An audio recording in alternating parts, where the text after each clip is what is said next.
যে মানুষটা শুধু নেক করে কোনো গুনাহ করে না, এটা মানুষ না।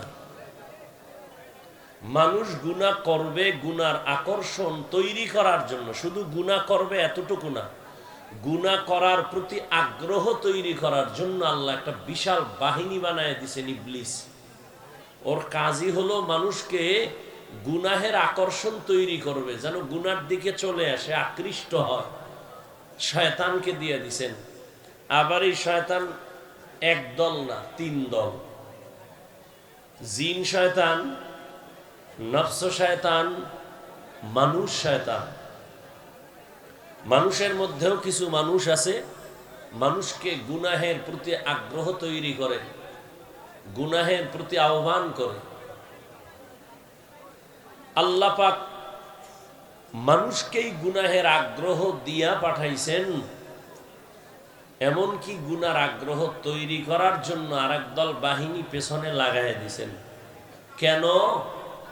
বান্দা গুনাহ করলে নিজেকে ছোট মনে করবে, তওবা করবে, তখন আল্লাহ পাকের রহমান নামের, দয়া গফফার নামের সিফাত ও গুণ প্রকাশ পাবে। বান্দা আল্লাহকে বেশি বেশি ডাকবে। মানুষ বিপদে পড়লেই তো ডাকে, তো আল্লাহর বান্দা আল্লাহকে বেশি বেশি ডাকবে।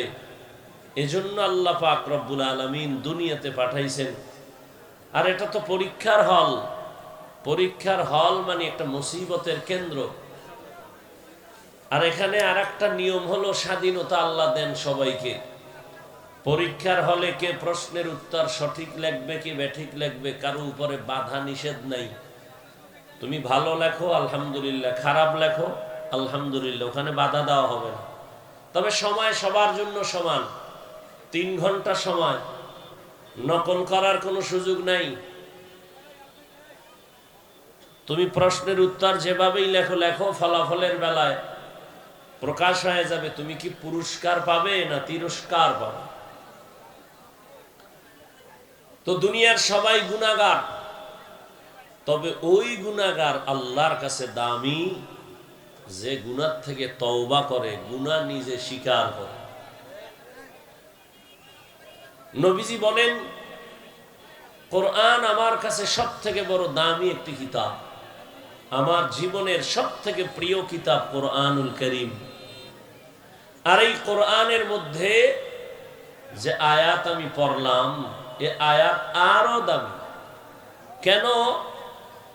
নবীজি বলেন আল্লাহ কত বড় দয়াময়, এই আয়াতের দ্বারাই তা প্রমাণ করেছেন, প্রকাশ করেছেন। কেমন? আল্লাহ পাকে আয়াতের মাধ্যমে পৃথিবীর প্রত্যেকটা মানুষকে, নারী পুরুষ, জান্নাতে নেওয়ার আহ্বান করেছেন। এই আয়াতের মাধ্যমে আল্লাহ পৃথিবীর প্রত্যেকটা মানুষকে পবিত্রতা ঘোষণার আহ্বান করেছেন।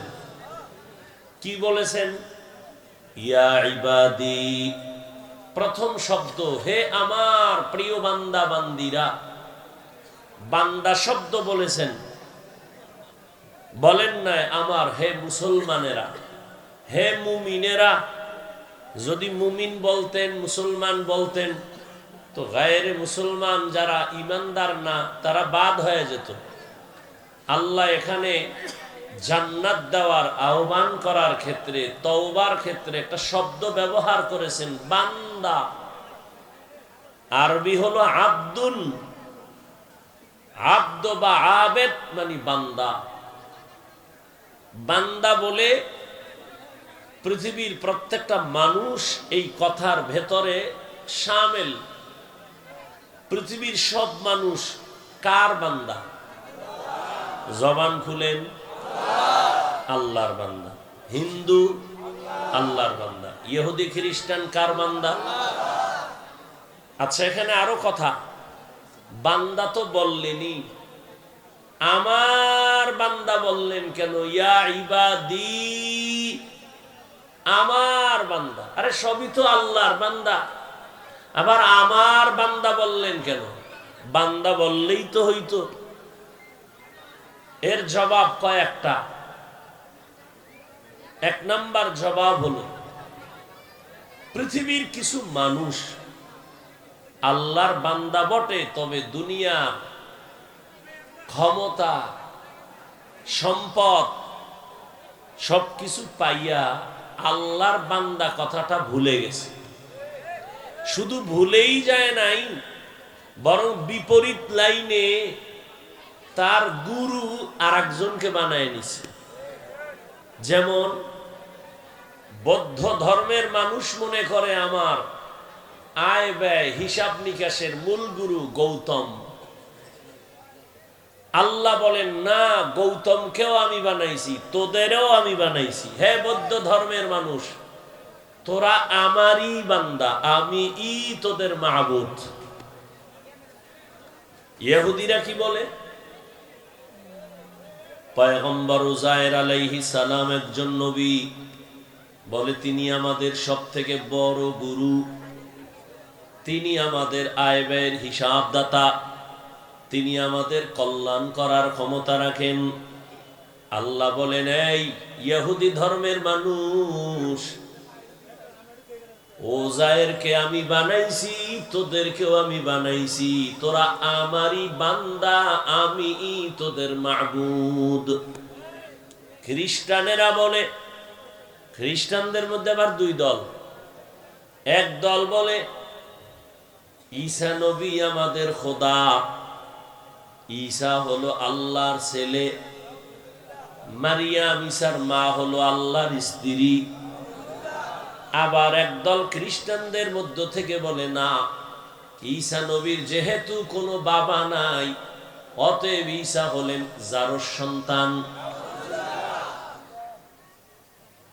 তাহলে এখানে দুই দল। একদল অতি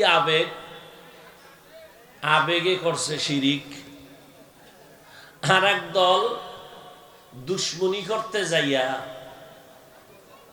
কি বলছে, আল্লাহ ঈসার যেহেতু বাপ নাই, তাহলে একটা অবৈধ সন্তান।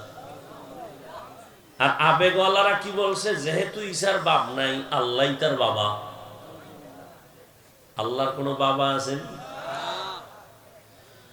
আল্লাহ বলেন, কুল হুয়াল্লাহু আহাদ আল্লাহুস সামাদ।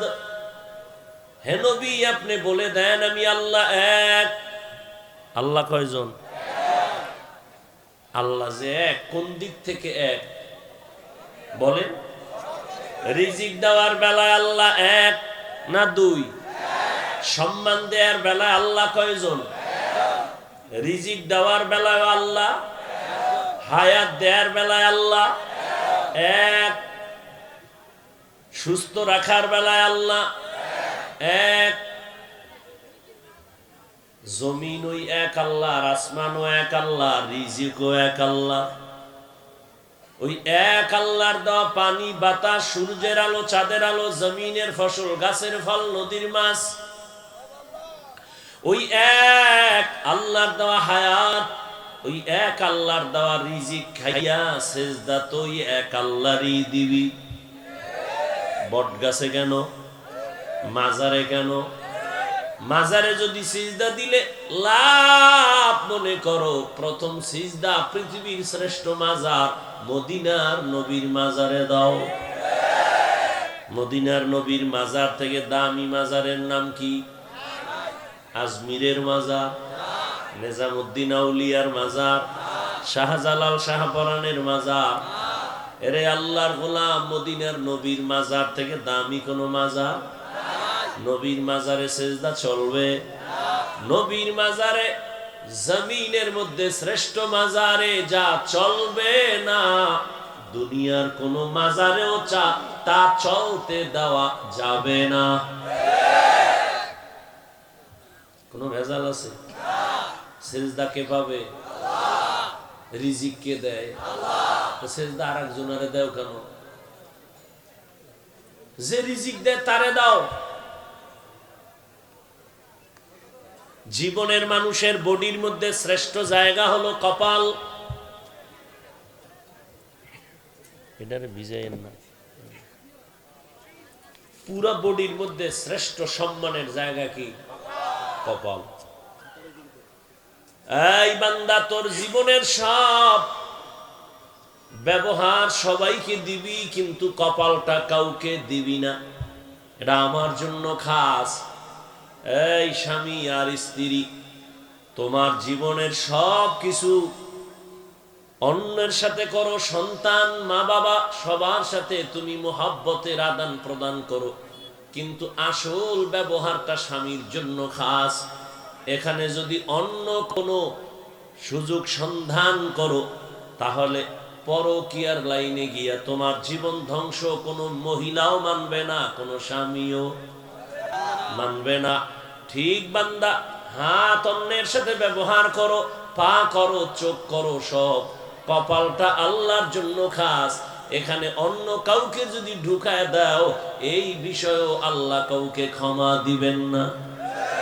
ইন্নাল্লাহা লা ইয়াগফিরু আন ইউশরাকা বিহি ওয়া ইয়াগফিরু মা দুনা যালিকা লিমান ইয়াশা ওয়া মান ইউশরিক বিল্লাহ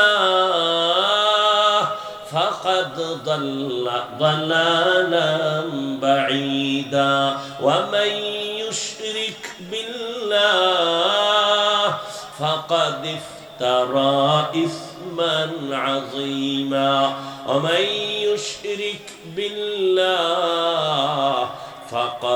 فقد حرم الله عليه الجنة। আল্লাহ বলেন, যারা সেজদাটা আরেকজনকে দিবি তুই মুশরিক।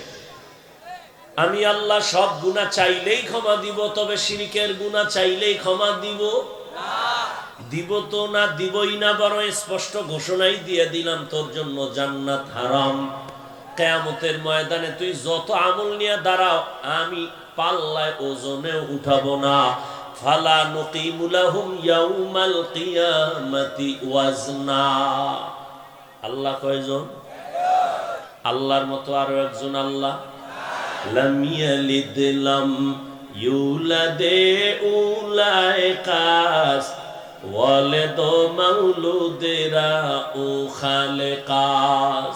লাম ইয়ালিদ লাম ইউলাদে উলাইকাস ওয়ালিদ মাউলুদেরা ও খালেকাস। আল্লাহ কাউকে জন্ম দেন নাই, কারো থেকেও জন্ম নেন নাই, তবে আমার আল্লাহ এক, সন্তান আল্লাহ দেন না। আল্লাহ কারো সন্তান না, তিনিও কোনো সন্তান জন্ম দেন নাই। তবে দুনিয়াতে যত মানুষ বানানো পাঠানো সব আমার আল্লাহর কুদরতের ক্ষমতা। নাফিস সাহেব সন্তান দিতে পারে? পীর সন্তান দিলে নিঃসন্তান নারী থাকতো দুনিয়ায়? সন্তান দেয়ার মালিক কে? যদি কেউ মনে করে আরো কেউ সন্তান দিতে পারে, মনে করার নাম শিরিক। যারা মনে করে তাদের নাম মুশরিক।